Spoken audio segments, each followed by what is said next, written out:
Here's the reindeer I've done here in a previous video. That was also a paper mache reindeer. A portion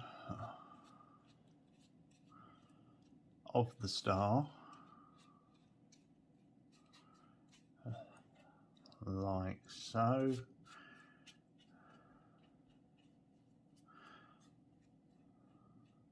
Like that. We have now. So what we can do is we can start applying the paper now. And that helps adhere it to the paper mache star. Every available area on the star.